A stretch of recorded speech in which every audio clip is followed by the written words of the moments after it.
Osibetano munafe olwaleero embalirira y'eggwanga 2025-2026 esomeddwa kale nno engeri y'ensimbi gye zisaasaanyiziddwamu abakugu gye bajoogerako byonna tubikuleetedde mu gataliiko nfuufu nze kuteesa jujwiremu sinemebo mulungi twebaza Katonda kuumye katandike n'ebikulu ebigalimu ebikulu mu gataliiko. Minisita Kasajja yanjudde Embalirira n'akkaatiriza eby'enfuna by'eggwanga kati bisimbudde. Ngambye tya unstoppable. These are digitized number plates. President Museveni alungamiza ku number plate eza digital tetulina kukulembeza ssente wabula byakwerinda. To know which pikipikis were in this area at this time. Kungeri ki government tegenda okukulankulanya abantu. Ababaka bawadde endowooza ku mbalirira y'eggwanga esomeddwa. Sanyusa olw'okulaba nti boogedde ku bikwata ku bulamu. Tukozesa ne tuzijja mabanja ate ne tuzzaayo ekintu ekyo kinneeraliikiriza. Abakugu mu by'enfuna bakubaganyiza ebirowoozo ku mbalirira ne balaga ebisaanyi okusibwako essira. Gavumenti yandigezaako ne tutandika kulabira ddala ebbanja ne tulikoze tutya.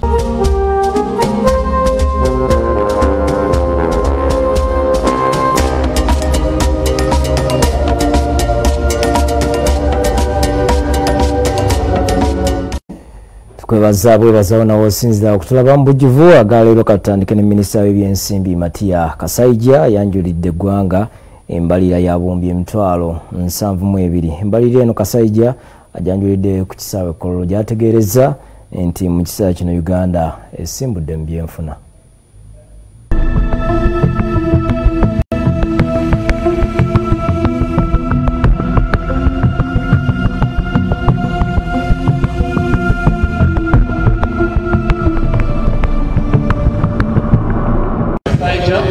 Minisita w'ebyensimbi Matiya Kasajja ng'akotte briefcase anjulidde eggwanga embalirira omwaka w'ebyensimbi 2025-2026 as approved by Parliament. Aze kuyuzaliza President Museveni olw'okuzimba eby'enfuna by'eggwanga ebinywevu kuba Uganda gemu ku mawanga agasinga okukula mu nsi yonna.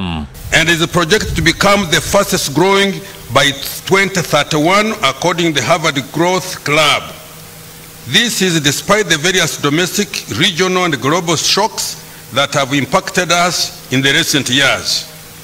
The growth is on account of a unique economic ideology championed by His Excellency the President, which is built on the 4 principles of socio-economic transformation, patriotism, Pan-Africanism and democracy.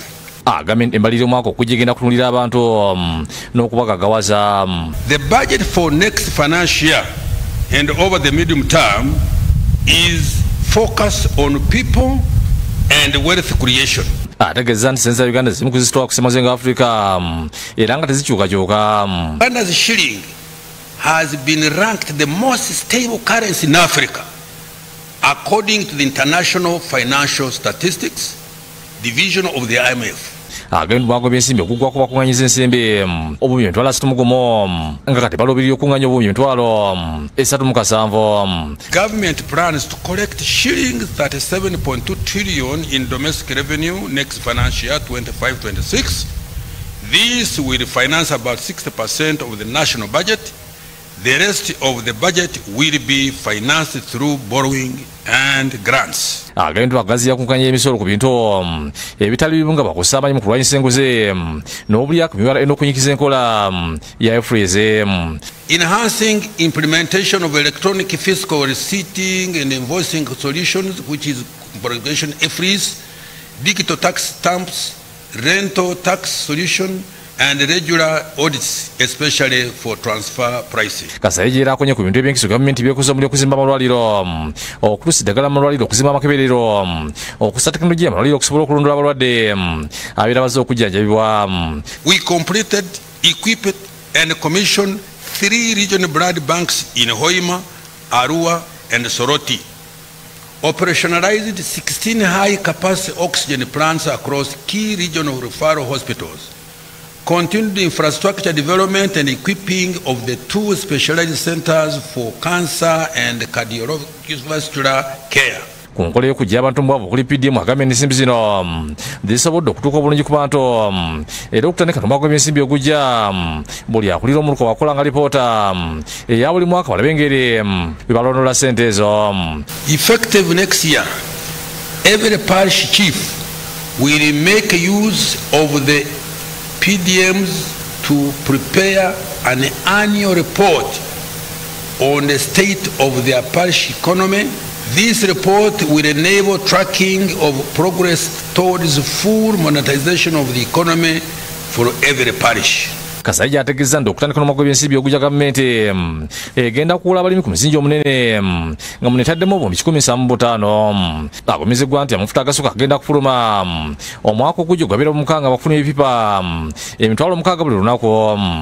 The Telenga and Kingfisher oil projects are on track for first oil production in 2026. An agreement to construct 60,000 barrels per day oil refinery, which will kickstart the petroleum chemical industry. Agwende ku nteekateeka y'okuzimba omuddu gw'amafuta ogwa East African Crude Oil Pipeline nga gutuuse ku bitundu 58 ku buli 100. Kasajja era yagwedde ku nguudo ezizimbiddwa gavumenti n'ezo eziri mu kukolebwako mu kiseera kino era gavumenti egenda kukola ku nguudo n'emyala mu nteekateeka ya Greater Kampala Metropolitan Area.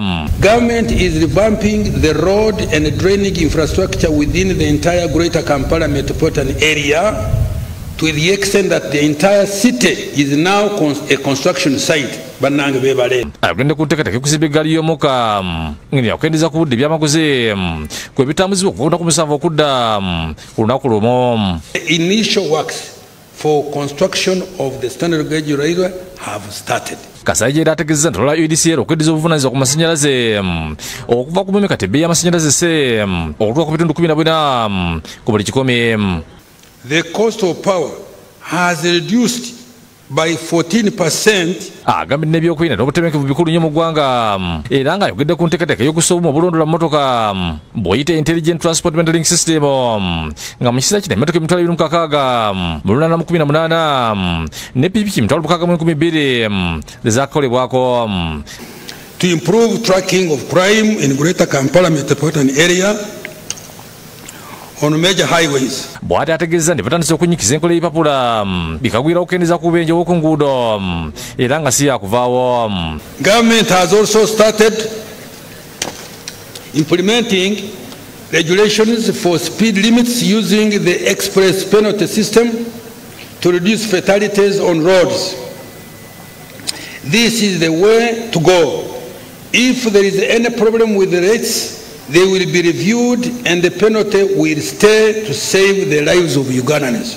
Ayanjudde enteekateeka namuteeka egenda okuyitibwamu okendeeza ku bbanja lya Uganda nga mu kiseera kino lituuse ku triliyoni 126 omwaka gw'ebyensimbi guno we gunaggweerako. Kasajja era enteekateeka gavumenti zengenda okuyita mu kuŋŋaanya omusolo n'amakubo amalala omunava ensimbi okuyimirizaawo embalirira. Improving tax administration to raise an additional shillings 1.89 trillion. 2. Introduction of new tax measures to increase domestic revenue by shillings 538.6 billion. 3. Rationalizing tax exemptions to eliminate inefficient ones that do not support industrial policy. Afundikidde agamba nti ebyefuna by'eggwanga bisimbudde era ng'embalirira agiwadde eri bannayuganda bonna abalubiri okutondawo emirimu.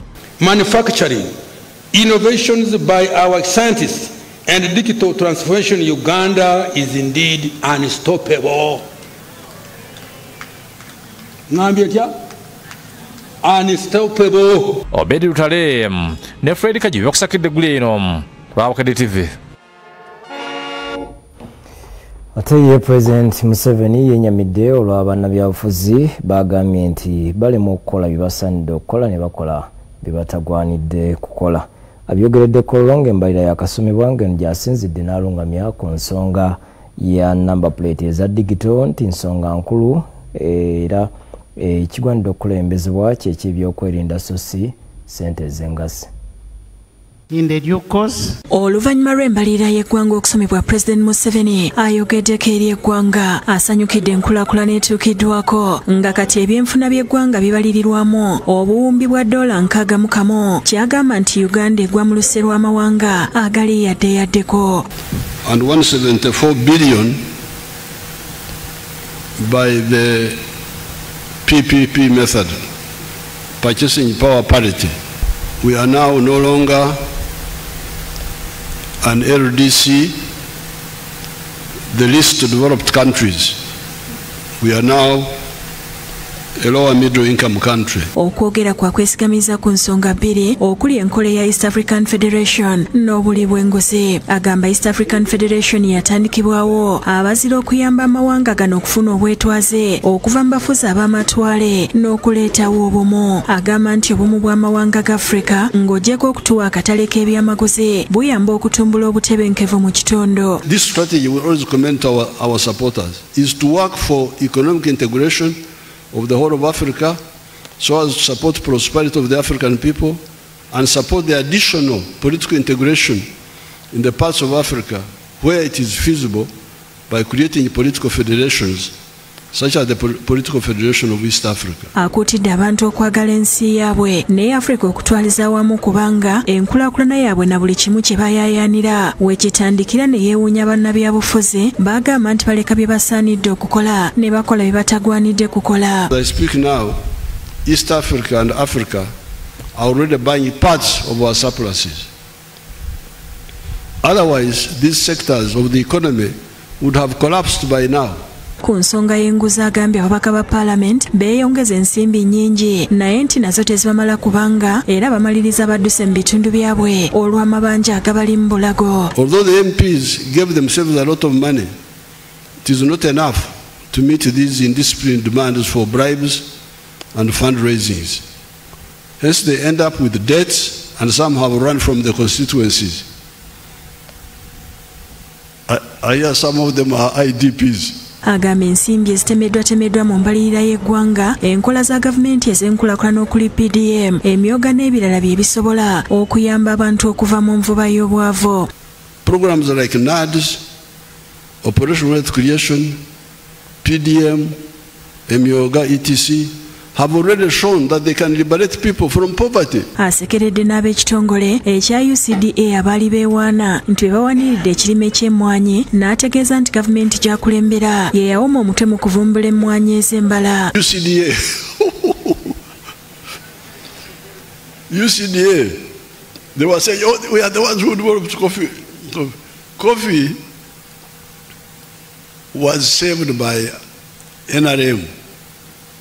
Working with the scientists, when we developed the Chrono coffee, which was yielding much more than the other coffee of the 1960s. Awadde ekyokulabirako kya Philip Kalera omu ku bawanguzi b'empaka z'omulimi asinga ezitegekebwa kampuni ya Vision Group ng'onalima emmwanyi kuyiika 50 alunda enkoko embuzi n'ebirala. These are projects pushed by the government that have transformed people's lives. Not petty money from MPs for fundraising or bribes. So this is suicide for nothing.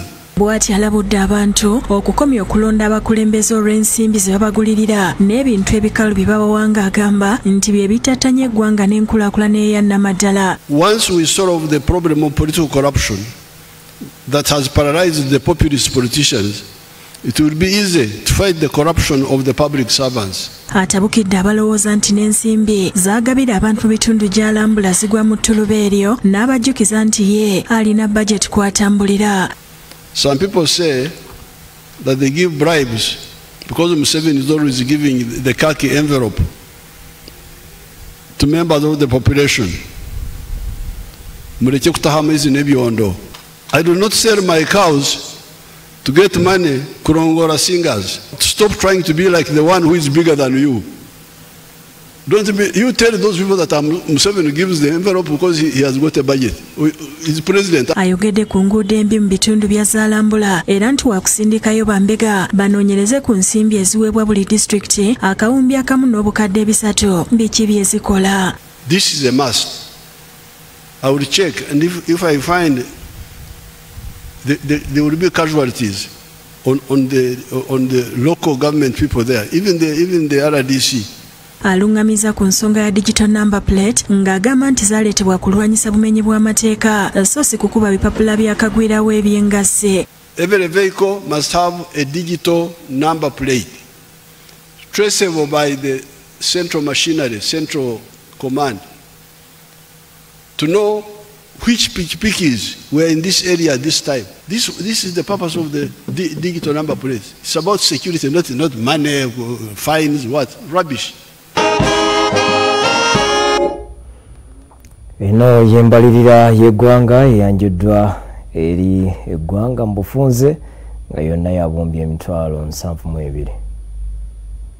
Eno y'embalirira y'eggwanga mu bufunze yabumbye emitwalo 72 mu obukadde 376 ku nsimbi zino URA yakukuŋŋaanyako obumbye emitwalo 37. Gavumenti egenda kwewola munda mu ggwanga trillion 11 n'obuwumbi 38. Okusasula ebbanja munda mu ggwanga kuteekeddwako trillion 10 ate okwewola ebweru w'eggwanga n'ensimbi eziva mu bagabi b'obuyambi ziri trillion 2. Okusasulira projekti okuva ebweru kuliko trillion 11 n'obuwumbi 330 nga ku zino obuyambi buli obuwumbi 28,000. Emisala gy'abakozi ba gavumenti gisiddwako trillion 8 n'obuwumbi 507. Mu mbalirira eno ebyobulamu bisiddwamu trillion 5 n'obuwumbi 807. Ebyenjigiriza bisiddwamu trillion 5 n'obukadde 4. Enkola ya sseegi ey'abakadde, abavubuka, abakyala n'endala gavumenti ezitaddemu obuwumbi 404 n'obukadde 9. Omugatte ebyobulamu, ebyenjigiriza, okusitula embeera z'abantu bisiddwamu trillion 11 n'obuwumbi 8. PDM bajongedde trillion namba n'obukadde 509. Uganda Development Bank bajongedde trillion 1. Emyoga gisiddwamu obuwumbi 10. Uganda Development Corporation eteereddwamu obuwumbi 187 n'obukadde 10. Okwongera omutindo ku makolero ag'ebyobulimi gavumenti etaddemu trillion namba n'obuwumbi 860. Obulambuzi bwo busiddwamu obuwumbi 403. Ebyamafuta okuli oil ne gas bisiddwamu obuwumbi 875 n'obukadde 8. Science, Technology n'obuyiiya byo bisiddwamu obuwumbi 835 n'obukadde 908. Ebyentambula n'enguudo bisiddwamu trillion 6 n'obuwumbi 920. Ebyamasannyalaze byo bisiddwamu trillion 1 n'obukadde 4. Okulaakulanya amakolero gavumenti etaddemu obuwumbi 308 n'obukadde 9. Okwekengera ebibamba gavumenti etaddemu obuwumbi 2 n'obukadde 3. Ensawo enzibize y'ebibamba giyite contingency fund esiddwamu obuwumbi 169. Ab'ekitongole ky'embeera y'obudde bo baweereddwa obuwumbi 12 n'obukadde 4. Ebyobukulembeze n'ebyokwerinda bisiddwamu obuwumbi 995. Esiga eddamuzi lisiddwamu obuwumbi 62 n'obukadde 7. Enkulaakulana y'eggwanga eteereddwamu obuwumbi 65. Ebyamateeka n'essiga eddamuzi biweereddwa obuwumbi 598 n'obukadde 97. Ebyobulimi n'ebigwa mu kkowe eryo byo biweereddwa obuwumbi 1857. Paalamenti n'okunoonyereza ku nkozesa y'ensimbi ey'omuwi w'omusolo eweereddwa obuwumbi 103. Ekitongole ekivunaanyizibwa ku kuwandiisa abantu kinnirwa kiweereddwa obuwumbi 339 n'obukadde 168. Ekitongole ekisolooza omusolo ki URA kyo kiweereddwa obuwumbi 807 n'obukadde 738. Ku misolo gavumenti eyongeza omusolo ku sigala nga kati buli eminwe gya sigala 10 girinyisiddwako omusolo wakati w'emitwalo 5.5 okutuuka ku 6.5. Gavumenti eyimiriza omusolo ogwa excise duty ku mwenge ogukolebwa mu kirime kya Bale. Gavumenti ereekendeza omusolo ku bbiya akolebwa kuno ng'ebintu ebiteekebwamu ebiva kuno bikola ebitundu 75 ku buli 100. Kale ate bo abaka ba Parliament bawadde endowooza yaabwe ku mbalirira esomeddwa ne baaniriza okwogera kwa President ku kulwanyisa enguzi nga bagamba nti ekirwadde bikyemesa enteekateeka za gavumenti. omukolo gw'okusoma embalirira eggwanga ey'omwaka 2025-2026 ekolo gusitudde ebikonge okuva mu gavumenti ya wakati bannaddiini akulembeza ab'ennono n'abalala bangi okuva eggwanga olw'obukulu bw'omukulu bazibambadde ne batonya mooli osaamusa minisitiri w'ensimbi Matiya Kasaija asimbudde ne briefcase erimu embalirira eggwanga okuva ku minisitiri w'ensimbi n'akulembera akamotoka ka poliisi akabadde kamukolera ekkubo wakati mu Bugombe kukisayo kololo bandi ya poliisi emwaniriza wakati mu kunjanyagiza emirere ne bannamuli babadde bulindaala nga buli omu yeegeza okuba ebifaananyi ebirungi ku saa 8:05 Pulezidenti Yoweri Museveni ne First Lady era minisitiri w'enjigiriza n'emizannyo Janet Museveni batuuse ne balinizibwa omumyuka wa pulezidenti Retired Major Jessica Alupo, Speaker Anita Mongo, omumyuka we Thomas Tayibwa n'abalala. Sign the official registration book of Parliament to register his presence. Ng'embalirira amaze okusomebwa abaka ba Parliament bawadde endooza zaabwe ku ebyo ebiyisiddwa. Embalirira eno ngyesunze nnyo okuba nti ejja kukolawo enkyukakyuka okusinziira ku mbalirira gye twalina omwaka oguwedde. Ekikulu kwewola si kubi nnyo nga mukozesa ssente ebyo bigenda okuleetera abantu okuproducinga economy ebe growinga.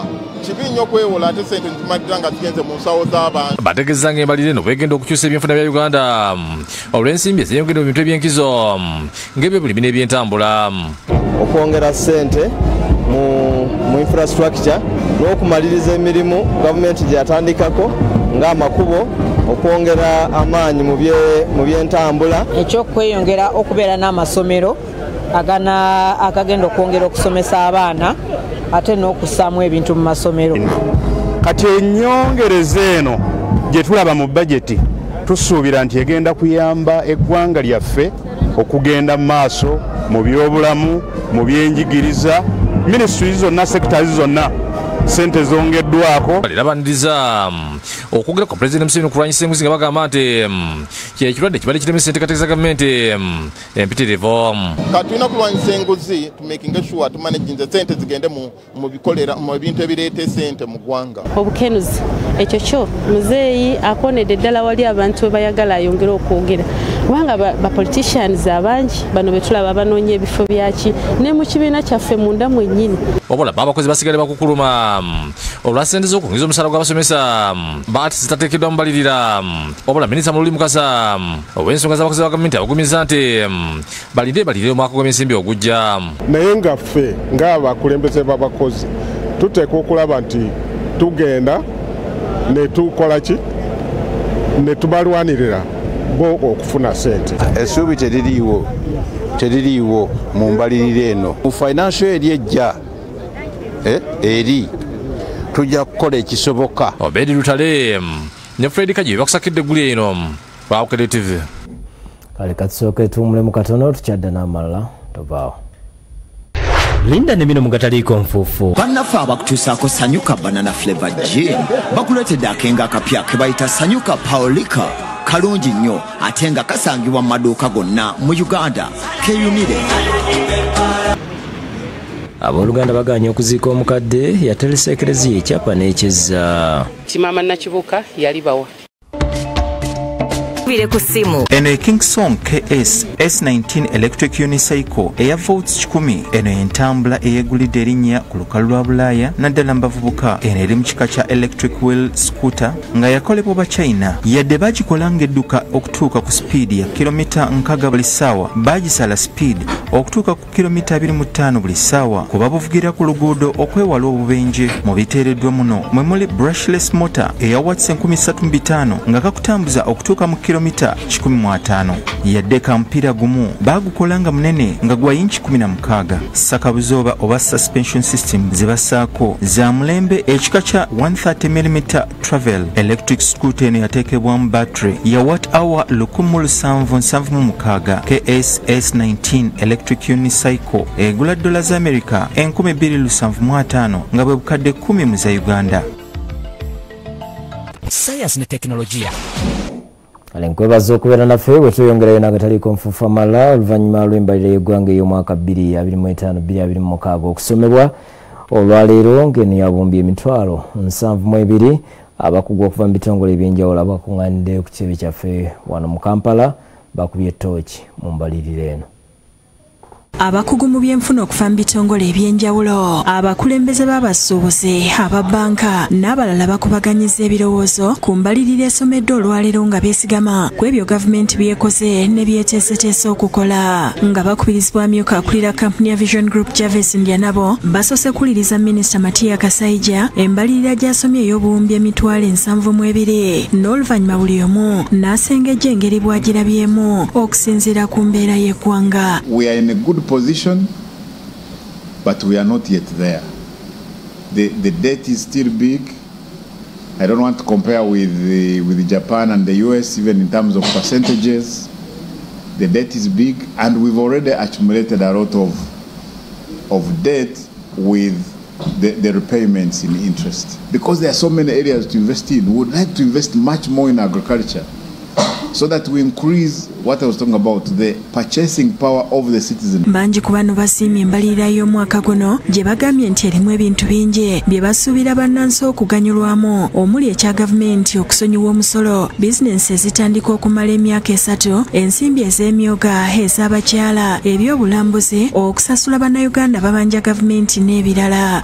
Kati ennaku zino PDM yeeriwo oba ebino bintu by'abayuuthi bana bakijana ebyabakyala budget ebikozeeko nnyo etaddemuko ku ssente era eyongeddemuko ku ssente kati awo ffe tumanya nti n'abantu bagezifuna. Gavumenti erabye nti yeetaaga obutale ebweru etaddeko biliyoni 10. Ekyokubiri nti etaddeko biliyoni 175 z'abafaamers abasobola okuproducinga mu bungi akatale kaki kabeerewo, naye abanene abo bajja kugula ne ku batono akatale bakateeke wali. Munnayuganda anaabeera nga atandisewo kampuni yonna okutandika nga 1 Julayi 2025 n'ateekawo kampuni ye nga ye yennyini yo n'agiwandiisa mu mateeka kye bayita company registration, naye nga ya munnayuganda nga capital waayo oba sente zatandise nazo zikozesa tezisukka bukadde 500 million. Omuntu oyo baleeseewo etteeka nga lijja kubeera nga limusonyiwa omusolo ogw'amagoba ge gaakola mu kampuni eyo emyaka 3. Ffe mu busuubuzi ddala engoye ekisinga okutubobbya omutwe gwe musolo gw'ekkiro. Guno omusolo tubadde twasaba gavumenti egugjewo, naye kye yakoze yagukendeezezza kubanga tubadde tugamba omusolo guli waggulu nnyo. Olaba etadde nnyo essira ku by'obulimi n'ebyamakolero, n'eteeka essira ku by'abalambuzi, n'eteeka essira ku by'obugagga obw'omuttaka. Put sufficient money for the metropolitan area to have our roads fixed. It helps a lot in ensuring that we don't have problems in our movements of goods and people. I think there is the happy part of the achievements we've made in agriculture. The export of the milk, I don't know whether somebody noted that, the export of the milk, the export of the banana flour, the fact that the banana flour, which many people keep saying, where is that factory? But the banana flour is actually being exported from 14 metric tons. It is expected that they will improve that to 140 metric tons.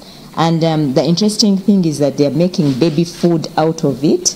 Wabula bano baliko ebirumira bye banokodde ebibandyagadde gavumenti eseekesira omuli ebbanja ly'eggwanga eryeyongedde okwosaako obuli bw'enguzi.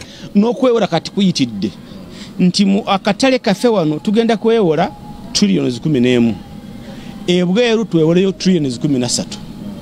So awaawo kati awo kitegeeza nti interest rate yokka kati nti ku ssente za URA gezegenda collectinga ku misolo 25% zigenda kupayinga interest. Nze ekintu ekyo ekyokuba nti twewola era ne ssente ate nezetukozesa ne tuzijja mu mabanja ate ne tuzzaayo, ekintu ekyo kinneeraliikiriza. Twalabye nti nno ba bizinesi bano obutandika we tukulira bagenda buwa holiday ey'okusasula emisolo myaka 3. Kati ekyo ne bakisanyukira. Nakati omuntu omulala n'atugezako n'akiraba nti nno kati nga bali abanene babawa myaka 10. ate bano obusente bwabwe butono singa nabo bano batandika ku myaka 5 bawaki tax holiday. We had a standoff with the president for whom the budget is being presented, and these were 3 main issues for which I cannot miss to catch an eye. One of them was the IFRIS. We are now investing in SGR, Kampala to Malaba. We know very well that 70% of the oil which was targeting that train is already on the waters.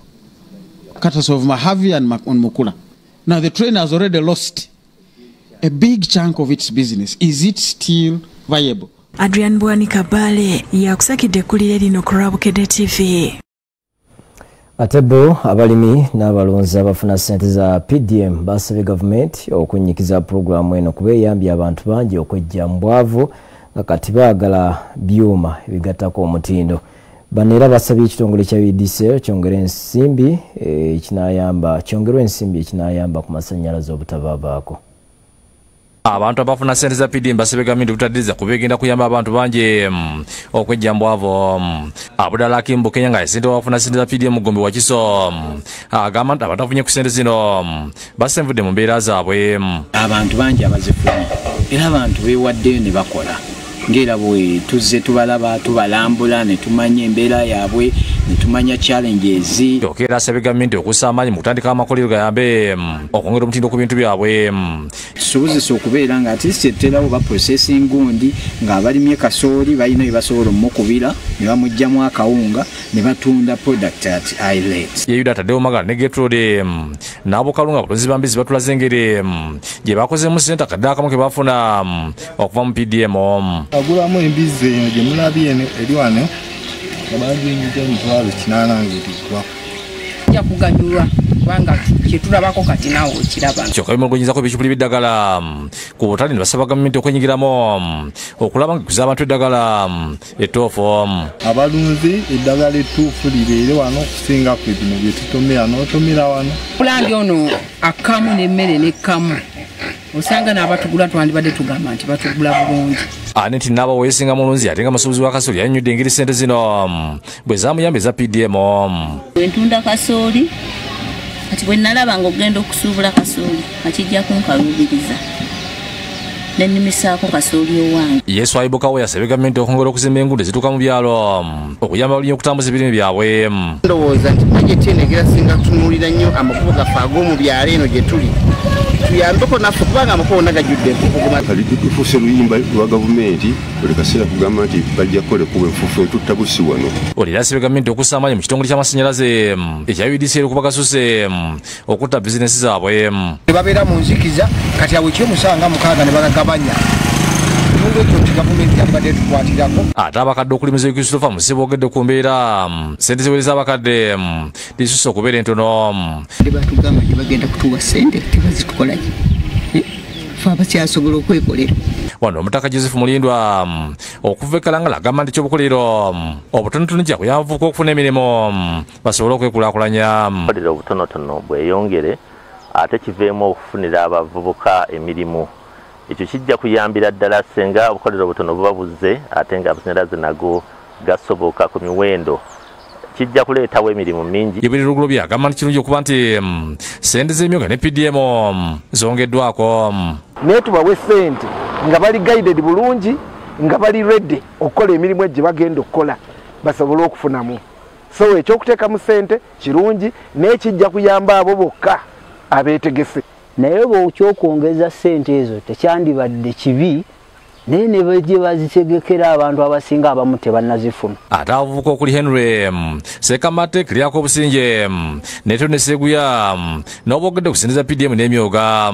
Tuyambako ffe ng'abavubuka okwekulaakulanya ne tutandika naffe okuba nga tetusabiriza naddala ffe abaana ababuwala. Okunnyamba obabeerawo nti bataddewo byuma bya kasooli nze ndi wa holodingi bataddewo byuma kuzimba factory ya kuzimba byuma bya kasooli. Boba Nakibugo kuli Farouk Sikabebe niyo Samayamba alasanyukidde gavumenti olw'ensimbi zitaddewo okuzimba emyala enguudo n'okussa amatala mu Kampala n'emiriraano. Bagamba nti kuli kuti obwetaavu mu by'okutereeza ekibuga bugazi ddala ng'ensimbi zino zitaaga okwongerwamu. Ekibuga kyonna nga bwe kibadde kifaanana enguudo okutandikira ku nguudo zokka ezo ssente ziggwera ku nguudo eziri mu Kampala. Tuli basiimu nnyo olw'akasente kano akatuweereddwa nga bannakampala ne Kampala metropolitan yonna naye katono tekamala. Basebe ekikwata okuli KCC n'ebitebe bya disitulikiti ezikola Kampala okozesa ensimbi zino ezisiddwa mu bulambulukufu. Peruutu eno nga bwe ziri ntono nnyo bakoleko ekiba kigwanidde kitambule nga bwe kinaaba kiri. Kabaka azze ate bannayite mukakozesa ebirala ng'okukabba oba okukozesa ate ebintu ebirala kasente kakole kye kalina okukola. Ye Hajira Kidisekindi out of agamba nti enguudo z'omu Kampala zibadde mbi nga kiviiddeko emmotoka ezimu okufa abalina essuubi mu nteekateeka eyanjuddwa. Alina enguudo ezirimu ebinnya nga ate ziri wano mu Kampala kibadde kitusoomooza nnyo naye bajeti eno bwebanga efulumiddemu ssente sigenda okuddaabiriza enguudo n'okukola ebitaala ebyenjawulo kitwagala okisanyukira twagala okusaba KCCA ng'ekitongole ssente ezo zikolezebwe bulungi. Ensi zaabwe aba fridges abalina mashini ezikozesa amasannyalaze nga tebadde tebakyakola kwegamba nga buli kaseera gaba gavaavaako. Mukyalimu ekibuliramu ddala. Bandibadde bakyongera ssente ng'omuntu wa wansi ayota amasannyalaze nga kimuteereddewo embeera ennungi n'okusala ku masannyalaze. Ekitongole kyonna bwe kiri ky'amasannyalaze kyongeremu embavu kikolerwe na Uganda tusobole okwesimbira mu ggwanga lyaffe.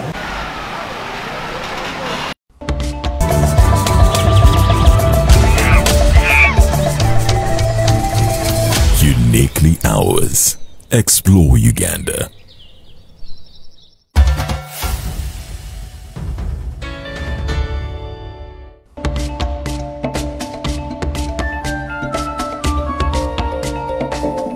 Webale kubeera naffe bwe tweyongerayo namoja amalala bangi bwe bayingira mu mulimo gw'okwaluza enkoko ate bamaliriza bagusuddewo olw'ensobi ezibafiiriza ebyensuso zino leero Mukenkufu Julius Nyanzi zakuleetedde.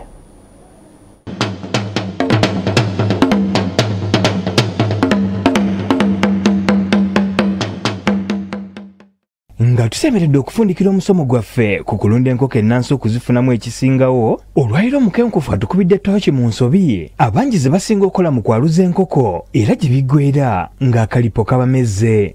Era nga tunaatera okumaliriza programu eno y'enkoko etambudde emyezi 3 tumiramba baluna babo oba tolina kyoyize gwe tukugamba osana purgatori naye tojja kugenda mu purgatori soka ogende ku proof by research oyongere okwejjukanya obeeko n'ekyoyiga era nga mu mbeera eyo tukugamba tutya nti ensobi esooka ng'onaayaluza enkoko oba abantu abaaluza enkoko ze basobola okukola obuyonjo kintu kikulu nnyo. Obuyonjo kintu kikulu nnyo n'olwekyo incubator y'eno olina ogisiimuula tulina wano kye bayita sanitizer eno incubator gikwate ogisiimuule bulungi nnyo n'amagi nago gasiimuule enkoko zino z'ogenda okwaluza oba naddala amagi gano g'ogenda okuteeka mu incubator gaveemu obukoko nago gabaako obukyafu n'olwekyo ekisookera ddala gasiimuule bulungi nnyo ng'okozesa sanitizer eyo ebeeta obuwuka kubanga obuwuka buno ate bwe bulwaza enkoko zammwe ekyo nakyo kikulu nnyo. Ekyokubiri olina okumanya nti kandolingi kintu kikulu nnyo. Kandolingi oyisaamu ekitangaala olina okulaba nti eggi eddungi ekitangaala kiyitamu kati bw'onaateeka mu incubator amagi amavundu temujja kuvaamu wadde n'akakoko. Ekyokusatu ebbugumu likulu nnyo. Enkoko zino tuzaaluliza ku temperature eri 37.5 37.5 era lyebbugumu lyerimu enkoko zino kwe zimaamirira. Ebbugumu bw'ogenda waggulu ennyo ebbugumu amagi gasiriira busirizi ate bw'oba ku bbugumu erya wansi gavunda buvunzi. Ekyo kikulu nnyo. Okwongerangamu amazzi nakyo kikulu nnyo kyokka togeza n'okyerabira nti oluvannyuma lw'ennaku 18 ate okuggulawo kiba kifuuse kya bulabe. Humidity kintu kikulu nnyo. n'olwekyo buli lunaku muno mu incubator olina okuteekamu afulita y'amazzi togyerabiranga afulita olina okuyiwangamu amazzi kintu kikulu nnyo amazzi gano oba humidity egonza shell eno n'olwekyo tewerabiranga okuteekamu amazzi okumala ennaku 18 kwe tukoma okuteekamu amazzi buli lunaku ng'oteekamu afulita jjukira n'incubator eyaluza enkoko 6 bagiyitako basooka kwavula oluvannyuma ne badduka ekyokutaano kyotalinanga kwerabira togulangawo incubator eno ennaku 3 ezisembayo bw'omala okuteekamu afulita y'amazzi ku nnaku olw'18 waba wabulayo ennaku 3 obukoko bufulume kati bw'oggulawo incubator eno naddala abalina amaalo kangayite maalo munansonyiwa nti obukoko buno bujja funa empewo buziire bufe kyofula oba oyagala okubulabako incubator eno eriko giraasi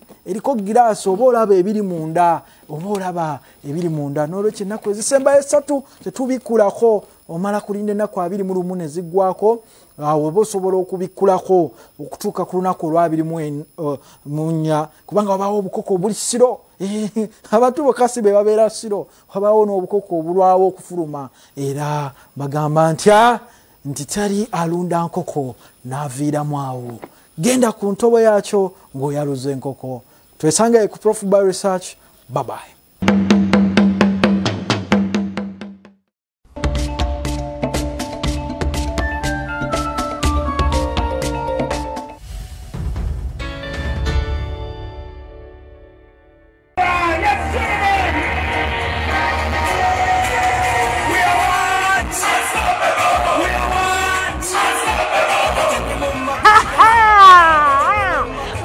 Mami musanyufu nnyo anti olunaku lwaleero tuli luddawa tuli wano mu Kaleerwe mpulira bulungi kuba nawangudde school fees z'omwana za mwaka mulamba anange katonda wattu omanyi tamu ze bakusasulidde bagenda kusasulira third term first term ne second term bannange kiyitirivu naawe osobola okuwangula onyiga ki star mukaaga 5 star 8 goberera endagiriro. The search for Miss Uganda is back on Star Times Makula Chika.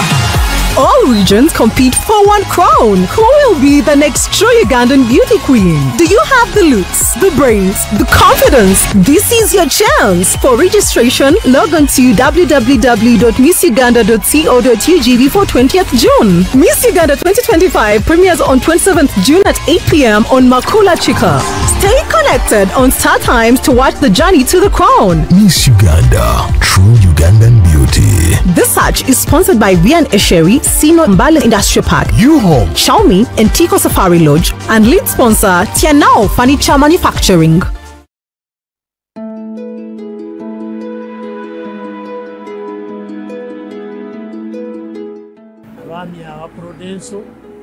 atuyambe nnyo batutendeka nnyo era kamwa kwogera nafuna accident kigere kino kyakutuka obuyivu bwe nafuna mu Prudenso nasobola okwekolako nga abaami ba Prudenso bwe batuyigiriza ogenda okutuuka mu ddwaliro ebbombo nga n'abasawo bambuuza owaayi oli musawo ngamba asa siri musawo ne wabula aba Red Cross batuleetera abasajja aba Prudenso kubanga tebatutendeka gafe aba bodaboda.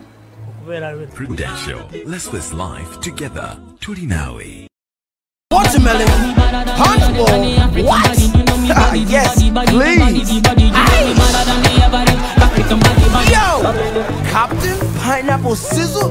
Big vibes, banner. Yeah.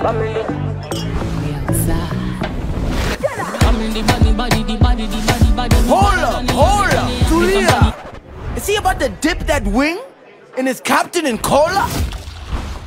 Sheesh! Love it! A smile that is white, fresh and beautiful is a smile to be proud of. Discover new Colgate White and Fresh for the whole family with high quality and an incredible price.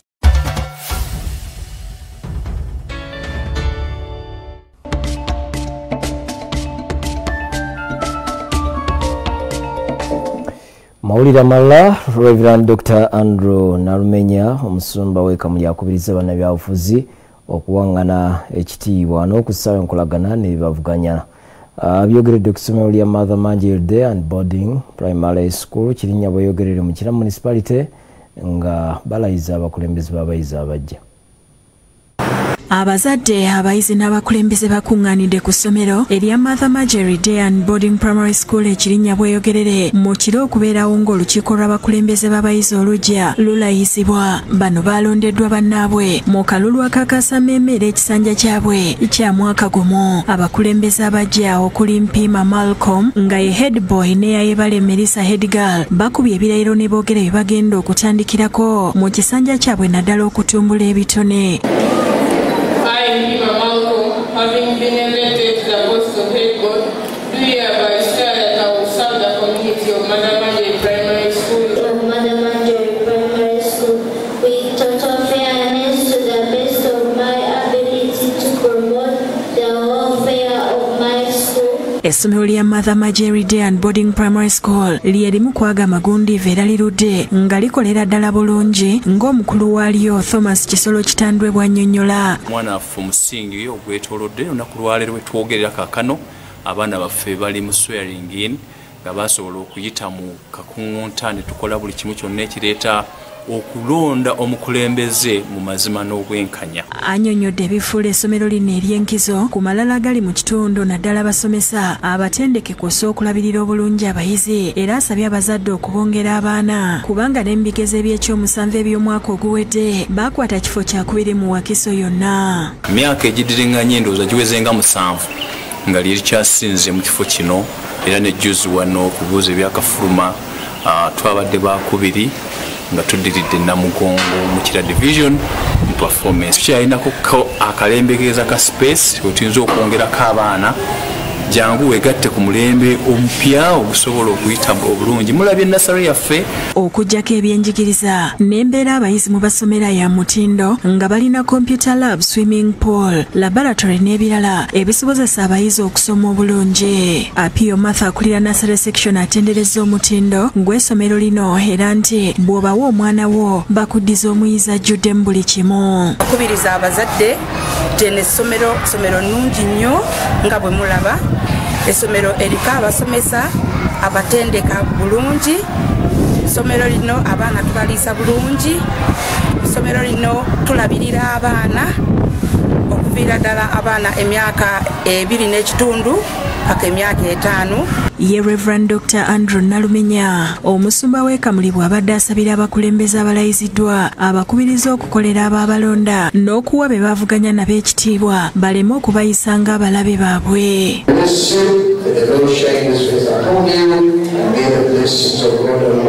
Ono asabye abakulembeze okuyigira ku bayizi bano okukyusa obukulembeze mu mirembe. Abo abayitawo abalayiziddwa bawenye ekitiibwa n'okwagala ennyo bali be baavuganya nabo. Ssenfuma Joseph Innocent yakusakidde eggulire lino ku Bukedde TV. Ate abatuuze b'Ekireka Bbira n'akuwadde bagaanye okuziika omukadde w'emyaka 92 eyawa ekereziya ekyapa kye kiterekebwe kyokka nti ne kikyusibwa. Bagamba nti omukadde yabalaamira nti tebamuziikanga okutuusa nga ekyapa ab'erubaga bakibaddiza. Tereza Nakiboko emyaka 92 yava ku bbalaza ya wiiki eno n'agenda okumuzika okutusanga ekereziya ey'erubaga ewadde ab'enganda ze ekyapa kye yabatereza. Nakibuka nga tannafaaza agulwa n'abakulu mu ekereziya y'erubaga ng'agamba nti bakumpanya ekyapa kye kye yabateresa nga kwekole n'ettaka ly'ekijja. Mubuuza kyadda kita mu mannya g'ekereziya nga naye agamba tamanyi kubanga tasayinenganga ku transfer yonna tatundanga naye agamba yatwalayo kyapa kukiteresa. Engeri gye yali abeera mu nju obwomu nga yekengedde ababbi okubba ekyapa n'atugamba nentwala ekyapa engeri gyali mu katuliki nnyo nkitereke mu bakulu ba kyaki. Abooluganda bagamba nti muganda waabwe gwe baali bakwasa obuvunaanyizibwa bw'ettaka ly'ekijiira ne baliwandiisa amannya ge nga yabategeeza nti bw'alabanga emyaka gimugenzeeko n'asalawo ebiwandiika biteresa ekereziya ebimukombire nga yabeesize akitereke eyo kibeere nga kiri kiseefu era ebiwandiiko bye tuvuze nga tuwandiika nga tusaba ekyapa nga tugamba ekyapa ekyateresebwa Nakibuuka.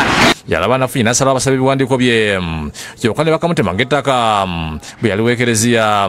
Bino bagamba nti yabitegeeza Katikkiro ow'ekika kya Namugunda Richard musajja Kawangulu yawandiikira ekitongole ky'eby'ettaka mu ssaza ekkulu erya Kampala ng'abategeeza ng'omukadde Nakibuka bwe yeetaaga ekyapa kyokka ne bamutegeeza ng'omukadde n'ettaka yali weekerezya. Kuva olwo tubadde tugoberera ekyapa ekyo nga tulikozesa communication eziwerera ddala n'abakulu n'okusinga ennyo CEO wa Kampala Archdiocese Land Board. Ono yalama nti bamuziika ng'abeerubaga tebamuwadde kyapa kye. Era ndowooza ekiraamo ekyo yakikola nga ne Ssenkulu wa Kampala Archdiocese Land Board waali. Bwe yava ku bbalaza Katikkiro omusajja Kawa Yesu n'agenda n'ategeeza abeerubaga ku kiraamo kye n'asinkana atwala ofiisi y'eby'ettaka y'Olubaka Richard Maka. Sajja Binguni yabasuubiza nti ensonga eno bagikolako kyokka kyababuuseeku bano okubalabula nti baziika omukadde ku ttaka eryo nti yali weekerezya. Olukiiko lwakulungudde essaawa nga 6 n'atusaba tumuweeyo obudde butono olunaku lw'eggulo olunaazibira ajja kuba atuddidde n'okutuuka kati tetunnafuna mawulire matongole. Bano bagamba nti balina obutambi bw'enkiiko ze bazibattulamu nga lunaku olugula wadde mu lukiiko olwakulungudde essaawa 6 ng'abasuubiza okubaddamu kye batannakola. Kati oŋŋamba otya mbu yatunda oba yagaba ekyapa mala tugambe bano makaage era asobola okubeerawo ne bwe giba myezi 3 ne bwe guba mwaka. Abazzukulu genda bakunga bajje mu bungi basenye enku tukume ekyoto awo ng'ennono bwetulambika. Kyokka betuukiridde akulira eby'ettaka y'Olubaga Sajjabbe ku simu akasiza ng'ettaka eryogerwako omugenzi yaliwo ekibiina ky'eggye lya Yesu nga n'ekyapa bakyusa dda. Era n'ekyapa ne kituuka nate abafamire bagamba nti teyawawa kakati nina okwogera ne bannajje bambulire ekigenda mu maaso. Naye ate ebbanga lye tubadde nawo nga n'omukadde mulamu nga nabo batudde naye nga boogera ng'era tubakwata ng'omukadde alumiriza nti nateresa buteresa. Abudu Muwonge yakusakidde eggulu ku lwa Bukedde TV.